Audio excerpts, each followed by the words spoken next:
Hi hello friends, இது உங்களுக்கு கிளம்பி தென்காசி. நம்ம இன்றைக்கி என்ன பார்க்க போகிறோம்னு சொல்லி பார்த்தீங்க அப்படின்னா, நம்ம எல்லாருமே டெட் பேப்பர் 2 எக்ஸாம் நல்லபடியாக எழுதியாச்சு. அதற்குண்டான மேக்ஸ் மற்றும் சயின்ஸ்க்கு உண்டான ஆன்சருக்கு தான் ஃப்ரெண்ட்ஸ் பார்க்க போகிறோம். பார்த்துடலாமா? ஃபஸ்ட்டு கொஸ்டின் என்ன கொடுத்துருக்காங்க பாருங்கள். ஓர் எண்ணானது 25% அதிகரிக்கப்பட்டால் பிறகு 20% குறைக்கப்படுகிறது எனில் அந்த எண்ணில் ஏற்பட்ட சதவீத மாற்றம் என்ன அப்படின்னு சொல்லி கேட்குறாங்க. நமக்கு ஆன்சர் என்ன அப்படின்னு சொல்லி பார்த்தீங்க அப்படின்னா சி தான் ஆன்சர், மாற்றம் இல்லை. ஓகேவா? அடுத்து என்ன கொடுத்துருக்காங்கன்னு பாருங்க. அடுத்து ஒரு அவுன்ஸ் என்பதன் அழகு என்னன்னு சொல்லி கேட்குறாங்க. நமக்கு ஆன்சர் என்ன அப்படின்னு சொல்லி பார்த்தீங்க அப்படின்னா ஆப்ஷன் பி தான் ஆன்சர். ஓகேவா? அடுத்து சாம்பல் நிற அணில் வனவிலங்கு சரணாலயம் அமைந்துள்ள மாவட்டம் என்ன அப்படின்னு சொல்லி கேட்குறாங்க. நமக்கு ஆன்சர் என்னன்னு சொல்லி பார்த்தீங்க அப்படின்னா சி, விருதுநகர் தான் நமக்கு வந்து ஆன்சராக இருக்கக்கூடியதாக இருக்குது. அடுத்து என்னென்னு பாருங்கள். 5:7 சமான விகிதம் என்ன அப்படின்னு சொல்லி கேட்குறாங்க. என்னன்னு சொல்லி பார்த்தீங்க அப்படின்னா நமக்கு ஆன்சர் சி, 10:14. இதுதான் நமக்குரிய ஆன்சர். ஓகேவா? அடுத்து என்ன கொடுக்குறாங்க. தவறான கூற்று ஒன்றை தேர்வு செய்க அப்படின்னு சொல்லி கொடுக்குறாங்க. நமக்கு ஆன்சர் என்னன்னு சொல்லி பார்த்தீங்க அப்படின்னா பி தான் நமக்கு உண்டான ஆன்சர். ஓகேவா? ஒன்றிற்கு மேற்பட்ட மைசிலியங்கள் இணைந்து ஹைபா என்னும் பூஞ்சை இலையை உருவாக்குகின்றன. அடுத்த கொஸ்டின், டிடிடி என்பது என்ன அப்படின்னு சொல்லி கேட்குறாங்க. நமக்கு ஆன்சர் என்ன அப்படின்னு சொல்லி பார்த்தீங்க அப்படின்னா ஆன்சர் டி தான் ஆன்சர், டைக்ளோரோ டைமினல் ட்ரைக்ளோரோ ஈத்தேன். ஓகேவா? அடுத்து என்ன கொடுத்துருக்காங்க பாருங்கள். சூபெரின் என்ற பொருளால் ஆன தடித்த ஹாஸ்பிரின் பட்டைகள் உள்ள அகத்தோல் காணப்படுவது அப்படின்னு சொல்லி கேட்குறாங்க. நமக்கு ஆன்சர் என்னன்னு சொல்லி பார்த்தீங்க அப்படின்னா டி, ஒரு வித்திலை தாவரத்தண்டு மற்றும் இருவித்திலை தாவரத்தண்டு. அடுத்த கொஸ்டின், ஓர் இணைகரத்தின் அடிப்பக்கமான அதன் உயரத்தை போல 3 மடங்காகவும் அதன் பரப்பளவு 243 சதுர சென்டிமீட்டர் ஆகவும் இருப்பின் அடிப்பக்கம் மற்றும் உயரம் என்ன அப்படின்னு சொல்லி கேட்குறாங்க. நமக்கு ஆன்சர் என்னன்னு சொல்லி பார்த்தீங்க அப்படின்னா சி, 27 சென்டிமீட்டர் மற்றும் 9 சென்டிமீட்டர். ஓகேவா? அடுத்த கொஸ்டின் என்னன்னு சொல்லி பார்த்தீங்க அப்படின்னா முக்கோணத்தின் பக்க அளவுகள் கொடுக்கப்பட்டுள்ளது அப்படின்னு சொல்லி கொடுக்குறாங்க. இதில் எந்த பக்க அளவுகளை கொண்டு முக்கோணம் வரைய முடியும் அப்படின்னு சொல்லி கேட்குறாங்க. நமக்கு ஆன்சர் என்னன்னு சொல்லி பார்த்தீங்க அப்படின்னா சி, அதாவது ஆன்சர் வந்து நமக்கு 3 தான் கரெக்டு. ஓகேவா? அடுத்து மனித உடலில் 4ஆவதாக உள்ள அளவில் காணப்படும் தனிமம் என்ன அப்படின்னு சொல்லி கேட்குறாங்க. நமக்கு ஆன்சர் என்ன அப்படின்னு சொல்லி பார்த்தீங்க அப்படின்னா ஆன்சர் ஏ, நைட்ரஜன் தான் கரெக்டான ஆன்சர். ஓகேவா? அடுத்து என்ன கொடுத்துருக்காங்க. 10வது மற்றும் 9வது பீபனோசு எண்களுக்கு இடையான வித்தியாசம் என்ன அப்படின்னு சொல்லி கேட்குறாங்க. நமக்கு ஆன்சர் என்ன அப்படின்னு சொல்லி பார்த்தீங்க அப்படின்னா ஆன்சர் டி, அதாவது 21 தான் நமக்கு வந்து கரெக்டான ஆன்சர். ஓகேவா? அடுத்து என்ன கொடுத்துருக்காங்க. 36 மற்றும் 48 ஆகிய எண்களின் மீபேக்கா மற்றும் மீச்சிமின் விகிதம் என்னன்னு சொல்லி கேட்குறாங்க. நமக்கு ஆன்சர் என்னன்னு சொல்லி பார்த்தீங்க அப்படின்னா ஏ, அதாவது 12:144. அடுத்து என்ன கொடுத்துருக்காங்க. இந்திய புள்ளியியலின் தந்தை யார் அப்படின்னு சொல்லி கேட்குறாங்க. நமக்கு ஆன்சர் என்னன்னு சொல்லி பார்த்தீங்க அப்படின்னா பி, அதாவது பிரசந்த சந்திர மகேலோனபிஸ், இவங்க தான். சரியா? அடுத்து கீழ்கண்ட கரைசல்களில் எக்கரைசல் நீல லிட்மஸ் தாளை சிவப்பு நிறமாக மாற்றாது அப்படின்னு சொல்லி கேட்குறாங்க. நமக்கு ஆன்சர் என்ன அப்படின்னு சொல்லி பார்த்தீங்க அப்படின்னா சி, அதாவது சுண்ணாம்பு நீர். அடுத்து என்ன கொடுத்துருக்காங்க. மின்கடத்து எண்ணோட அலகு என்ன அப்படின்னு சொல்லி கேட்குறாங்க. நமக்கு ஆன்சர் என்ன அப்படின்னு சொல்லி பார்த்தீங்க அப்படின்னா ஏ, அதாவது ஓம் பவர் -1 மீட்டர் பவர் -1. சரியா? அடுத்து 12 சென்டிமீட்டர் ஆரமுள்ள வட்டத்தின் மையத்தில் இருந்து 3√7 சென்டிமீட்டர் தூரத்தில் அமைந்த நானின் நீளம் என்ன அப்படின்னு சொல்லி கேட்குறாங்க. நமக்கு ஆன்சர் என்ன அப்படின்னு சொல்லி பார்த்தீங்க அப்படின்னா ஆன்சர் டி, அதாவது 18 சென்டிமீட்டர். ஓகேவா? அடுத்து விலங்குகளில் வாய் மற்றும் கால்குளம் நோயை உண்டாக்கும் நுண்ணுயிரி என்ன அப்படின்னு சொல்லி கேட்குறாங்க. நமக்கு ஆன்சர் என்னன்னு சொல்லி பார்த்தீங்க அப்படின்னா சி தான் வந்து ஆன்சர் ஃப்ரெண்ட்ஸ், அதாவது ஆப்தோ வைரஸ். அடுத்து நரம்பு மண்டலம் மற்றும் நாளமில்லா சுரப்பி தொகுப்பை இணைப்பது என்ன அப்படின்னு சொல்லி கேட்குறாங்க. நமக்கு ஆன்சர் என்னன்னு சொல்லி பார்த்தீங்க அப்படின்னா பி, அதாவது ஹைப்போதலாமஸ். ஓகேவா? அடுத்த கொஸ்டின் என்ன கொடுத்துருக்காங்க. ஓர் எண்ணின் எக்ஸில் இருந்து எக்ஸை கழித்தால் எக்ஸில் கிடைக்கும் எனில் அந்த எண் என்ன அப்படின்னு சொல்லி கேட்குறாங்க. நமக்கு ஆன்சர் என்னன்னு சொல்லி பார்த்தீங்க அப்படின்னா டி, அதாவது 200. அடுத்து ஒரு முக்கோணத்தின் பரப்பு 108 சென்டிமீட்டர் மற்றும் அடிப்பக்கம் 18 சென்டிமீட்டர் எனில் அதனுடைய உயரம் என்ன அப்படின்னு சொல்லி கேட்குறாங்க. நமக்கு ஆன்சர் என்னன்னு சொல்லி பார்த்தீங்க அப்படின்னா சி 12 சென்டிமீட்டர். ஓகேவா. அடுத்து என்ன கொடுத்துருக்காங்க, சாய் சதுரத்தின் மூலை விட்டங்களுக்கு இடையே உள்ள கோணம் என்ன அப்படின்னு சொல்லி கேட்குறாங்க. நமக்கு ஆன்சர் என்னன்னு சொல்லி பார்த்தீங்க அப்படின்னா சி, அதாவது 90 டிகிரி. அடுத்து என்ன கொடுத்துருக்காங்க, காற்று நுண்ணறைகள் அகலப்படுதல் டேஷ் எனப்படுகிறது அப்படின்னு சொல்லி கேட்குறாங்க. நமக்கு ஆன்சர் என்னன்னு சொல்லி பார்த்தீங்க அப்படின்னா ஏ, அதாவது எம்ஃபசிமாங்கிறது தான். ஓகேவா. அடுத்து என்ன கொடுத்துருக்காங்க, படத்தில் கொடுக்கப்பட்டுள்ள முக்கோணம் ஏபிசியில் இசட்டோட மதிப்பு என்ன அப்படின்னு சொல்லி கேட்டிருக்காங்க. நமக்கு ஆன்சர் என்னன்னு சொல்லி பார்த்தீங்க அப்படின்னா ஆன்சர் சி, அதாவது இசட்டோட மதிப்பு வந்து 85 டிகிரி அப்படின்னு நம்ம வந்து சொல்லக்கூடியதாக இருக்குது. அடுத்து என்ன கொடுத்துருக்காங்க, மெல்லுடல்களில் காணப்படும் கழிவு நீக்க உறுப்பு என்ன அப்படின்னு சொல்லி கேட்குறாங்க. நமக்கு ஆன்சர் என்ன அப்படின்னு சொல்லி பார்த்தீங்க அப்படின்னா ஏ, அதாவது நெஃப்ட்ரியம்ங்கிறதா நமக்கு வந்து ஆன்சர். அடுத்து என்ன கொடுத்துருக்காங்க, லென்ஸிற்கும் விழி வெண்படலத்துக்கும் இடையே நிரம்பியுள்ள திரவம் என்ன அப்படின்னு சொல்லி கேட்குறாங்க. நமக்கு ஆன்சர் என்னன்னு சொல்லி பார்த்தீங்க அப்படின்னா அக்வஸ் திரவம். சரியா. அடுத்து என்ன கொடுத்துருக்காங்க, ஒரு சிம்பிளிஃபிகேஷன் கொடுத்துருக்காங்க. 2/5 வகுத்தால் ப்ராக்கெட் போட்டு 1/5 ஆஃப், அடுத்து இன்னொரு ப்ராக்கெட் போட்டு 3/4 மைனஸ் 1/2 அதை க்ளோஸ் பண்ணி -1. இதனுடைய ஆன்சர் என்ன அப்படின்னு சொல்லி பார்த்தீங்க, அதாவது இதனுடைய சிம்பிளிஃபை ஆன்சர் என்னன்னு சொல்லி பார்த்தீங்க அப்படின்னா நமக்கு ஆன்சர் ஏ, அதாவது -8/19. சரியா. அடுத்து என்ன கொடுத்துருக்காங்க, செல் நுண்ணுறுப்புகளுடன் அதன் பணிகளை இணைக்க அப்படின்னு சொல்லி கேட்குறாங்க.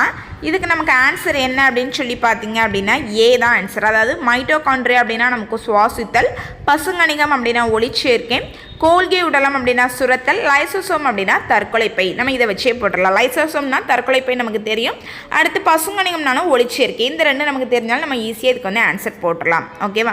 அடுத்த கொஸ்டின் என்ன கொடுத்துருக்காங்க, உடலில் கால்சியம் அளவு குறைவினால் ஏற்படுவது என்ன அப்படின்னு சொல்லி கேட்குறாங்க.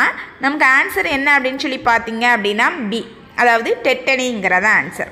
அடுத்து என்ன கொடுத்துருக்காங்க, கீழ்கண்டவற்றில் பசுந்தாள் உரமாக பயன்படுவது எது அப்படின்னு சொல்லி கேட்குறாங்க. நமக்கு ஆன்சர் என்னன்னு சொல்லி பார்த்தீங்க அப்படின்னா குரோட்டலேரியா ஜென்சியா, அதாவது ஏ தான் ஆன்சர். ஓகேவா. அடுத்து என்ன கொடுத்துருக்காங்க, m = 8 மற்றும் n = -3 எனில் m + n -m - n என்ற கோவையோட மதிப்பு என்னன்னு சொல்லி கேட்குறாங்க. நமக்கு ஆன்சர் என்ன அப்படின்னு சொல்லி பார்த்தீங்க அப்படின்னா சி தான் ஆன்சர், அதாவது 29. சரியா. அடுத்து ஒரு பொறுத்துக்க கொடுத்துருக்குறாங்க, pH மதிப்பை வச்சு என்னன்னு சொல்லி பார்த்துடலாம்.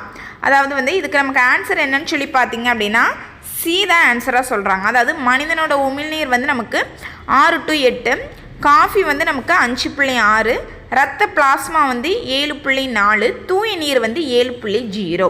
ஓகேவா.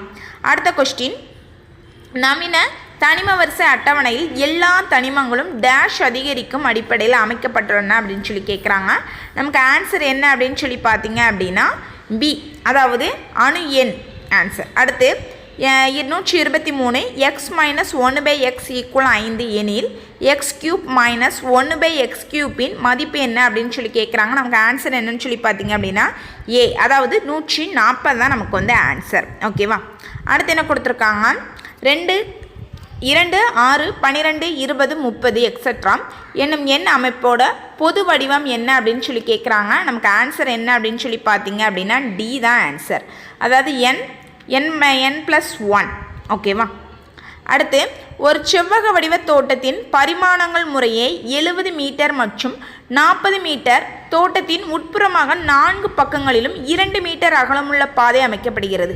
பாதையோட பரப்பு என்னன்னு சொல்லி கேட்குறாங்க. நமக்கு ஆன்சர் என்ன அப்படின்னு சொல்லி பார்த்தீங்க அப்படின்னா பி, அதாவது 456 மீட்டர் ஸ்கொயர். அதுக்கப்புறமா பின்வரும் இணைகளில் எவை சார்பகா இணைகள் அப்படின்னு சொல்லி கேட்குறாங்க. நமக்கு ஆன்சர் என்னன்னு சொல்லி பார்த்தீங்க அப்படின்னா சி, அதாவது 71, 81. இதுதான் நமக்கு சரியான இணை. அதுக்கடுத்து சார்பாக இணைகள். அடுத்து 127 அப்படின்னு சொல்லி பார்க்கும்போது பட விளக்கப்படத்தை ஆங்கிலத்தில் டேஷ் எனவும் அழைக்கலாம். ஆன்சர் என்ன அப்படின்னு சொல்லி பார்த்தீங்க அப்படின்னா சி, அதாவது பிக்டோகிராம். அதுக்கப்புறமா குறுக்கலைகள் இதில் மட்டுமே உருவாகும் அப்படின்னு சொல்லி கேட்குறாங்க. இதனுடைய ஆன்சர் என்னன்னு சொல்லி பார்த்தீங்க அப்படின்னா சி தான், திரவங்கள் மற்றும் வாயுக்கள். அடுத்து என்ன கொடுத்துருக்காங்க, 2 × 10⁻⁻⁴ இன் திட்ட வடிவம் என்னன்னு சொல்லி கேட்குறாங்க. நமக்கு ஆன்சர் என்னன்னு சொல்லி பார்த்தீங்க அப்படின்னா ஏ, அதாவது 0.0002 ஓகேவா. அடுத்து காந்த விசை கோடுகள் எதிலிருந்து தொடங்குகிறது அப்படின்னு சொல்லி கேட்குறாங்க. நமக்கு ஆன்சர் என்ன அப்படின்னு சொல்லி பார்த்தீங்க அப்படின்னா ஏ தான் ஃப்ரெண்ட்ஸ் ஆன்சர், அதாவது வடமுனை. அடுத்து என்ன கொடுத்துருக்காங்க, பிவிசி நெகிழியை எரிப்பதன் மூலம் வெளிவரும் வாயு என்னன்னு சொல்லி கேட்குறாங்க. நமக்கு ஆன்சர் என்னன்னு சொல்லி பார்த்தீங்க அப்படின்னா பி, அதாவது டயாக்சன்கிறது தான் ஆன்சர் ஓகேவா. அடுத்த கொஸ்டின், 36இன் காரணிகள் என்ன அப்படின்னு சொல்லி கேட்டிருக்கிறாங்க. இதுக்கு நமக்கு ஆன்சர் என்னன்னு சொல்லி பார்த்தீங்க அப்படின்னா பி தான் ஆன்சர், அதாவது 1, 2, 3, 4, 6, 9, 12, 18, 36 ஓகேவா. அடுத்த கொஸ்டின், கீழே கொடுக்கப்பட்டுள்ள தொகுப்பிலிருந்து சரியான அட்டையினை தேர்ந்தெடுத்து ஒரு முழுமையான சேர்ப்பினை உருவாக்கவும் அப்படின்னு சொல்லி கேட்குறாங்க. இதுக்கு நமக்கு ஆன்சர் என்ன அப்படின்னு சொல்லி பார்த்தீங்க அப்படின்னா டி தான் ஃப்ரெண்ட்ஸ் ஆன்சர். இதாக இருக்கா, இதுதான் நமக்கு வந்து ஆன்சராக வரக்கூடியதாக இருக்கும் ஓகேவா. அடுத்து என்ன கொடுத்துருக்காங்க, 134 என்ன கொடுத்துருக்காங்க, ஒரு பொருள் மிதத்தல் தொடர்பானதில் எது சரியான கூற்று இல்லை அப்படின்னு சொல்லி கேட்குறாங்க. இதுக்கு வந்து நம்ம வந்து ஆன்சர் வந்து இப்போதைக்கு சி குறிச்சிக்கலாம். இல்லை ஏதாவது டவுட், அதாவது அஃபிஷியல் ஆன்சருக்கு வந்ததுக்கப்புறமா கரெக்டான ஆன்சர் என்னன்னு சொல்லி பார்த்துக்கலாம் ஃப்ரெண்ட்ஸ். இந்த ஒன்று மட்டும் டவுட்டில் இருக்கட்டும். அதுக்கடுத்து என்னன்னு சொல்லி பார்த்தீங்க அப்படின்னா டேஷ் என்பது பிரித்தெடுக்கும் முறையாகவும் தூய்மையாக்கும் முறையாகவும் திகழ்கிறது அப்படின்னு சொல்லி கேட்குறாங்க. நமக்கு இதுக்கு ஆன்சர் என்ன அப்படின்னு சொல்லி பார்த்தீங்க அப்படின்னா ஏ, படிகமாக்கல்ங்கிறதான் ஆன்சர்.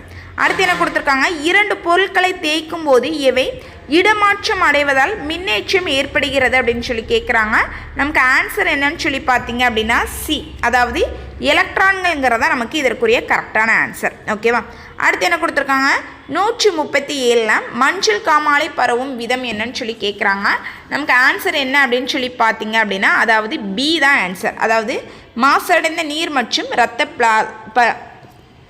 பரிமாற்றம்ங்கிறது. அடுத்த கொஸ்டின் என்ன கொடுத்துருக்காங்க, ஒரு இராணுவ முகாமில் 200 போர் வீரர்கள் தங்கியுள்ளனர். அவ்வீரர்களுக்கு 40 நாட்களுக்கு தேவையான உணவுப் பொருள் முகாமில் உள்ளன. 50 போர் வீரர்கள் கூடுதலாக வந்தால் உணவுப் பொருள் எத்தனை நாட்களுக்கு போதுமானதாக இருக்கும் அப்படின்னு சொல்லி கேட்குறாங்க. நமக்கு ஆன்சர் என்ன அப்படின்னு சொல்லி பார்த்தீங்க அப்படின்னா சி, அதாவது 32 நாட்கள் ஓகேவா. அடுத்து என்ன கொடுத்துருக்குறாங்க, 3 பவர் ஏ பெருக்கல் 4 பவர் பி ஈக்குவல் 5184 என்றவாறு அமையும் இரு மிகை முழுக்கள் ஏ பி ஆனது. இதுக்கு ஆன்சர் நம்ம வந்து எழுதக்கூடியதாக இருக்குது. என்னன்னு சொல்லி பார்த்தீங்க அப்படின்னா ஏ தான் ஆன்சர், அதாவது 4,3 சரியா. அடுத்து என்ன கொடுத்துருக்காங்க, எந்த ஒரு எண்ணையும் 2 அல்லது அதற்கு மேற்பட்ட எண்களின் பெருக்கல் பலனாக எழுதுவதை டேஷ் என்கிறோம் அப்படின்னு சொல்லி கேட்குறாங்க. நமக்கு ஆன்சர் என்ன அப்படின்னு சொல்லி பார்த்தீங்க அப்படின்னா டி, அதாவது காரணிப்படுத்துதல், இதுதான் நமக்கு கரெக்டான ஆன்சர். அடுத்து என்ன கொடுத்துருக்காங்க, ஏகில் மார்பிலோஸ் இக்குடும்பத்தை சேர்ந்தது அப்படின்னு சொல்லக்கூடியதாக இருக்குது. நமக்கு என்னன்னு சொல்லி பார்த்தீங்க அப்படின்னா 141 வந்து ரூட்டேசி, அதாவது ஏ தான் ஆன்சர் ஓகேவா. அடுத்து இவற்றில் எவ்வகை இயக்கு பொருட்களை எரியூட்ட தனியான அமைப்பு தேவையில்லை அப்படின்னு சொல்லி கேட்குறாங்க. ஆன்சர் என்னன்னு சொல்லி பார்த்தீங்க அப்படின்னா இதுக்குமே ஏ தான் ஆன்சர், அதாவது திட இயக்கு பொருட்கள் அப்படின்னு சொல்லக்கூடியதாக இருக்குது. அடுத்து ஒரு இரு சமபக்க சரிவகம் வடிவில் உள்ள மைதானத்தின் இணைப்பக்கங்கள் 42 மீட்டர் மற்றும் 36 மீட்டர். இணைப்புகளுக்கு இடையே உள்ள தொலைவு 30 மீட்டர் எனில் அந்த மைதானத்தை சமப்படுத்த ஒரு சதுர மீட்டருக்கு ரூபாய் 100 வீதம் ஆகக்கூடிய செலவு என்ன அப்படின்னு சொல்லி கேட்குறாங்க. நமக்கு ஆன்சர் என்ன அப்படின்னு சொல்லி பார்த்தீங்க அப்படின்னா ஆன்சர் சி, அதாவது ரூபாய் 1,17,000 சரியா. அடுத்து வினிகர் சேர்மத்தில் காணப்படும் ஆக்கக்கூறுகளாக உள்ள தனிமங்கள் என்னன்னு சொல்லி கேட்குறாங்க. நமக்கு ஆன்சர் என்னன்னு சொல்லி பார்த்தீங்க அப்படின்னா சி, அதாவது கார்பன், ஹைட்ரஜன், ஆக்சிஜன் சொல்லக்கூடியதாக இருக்குது.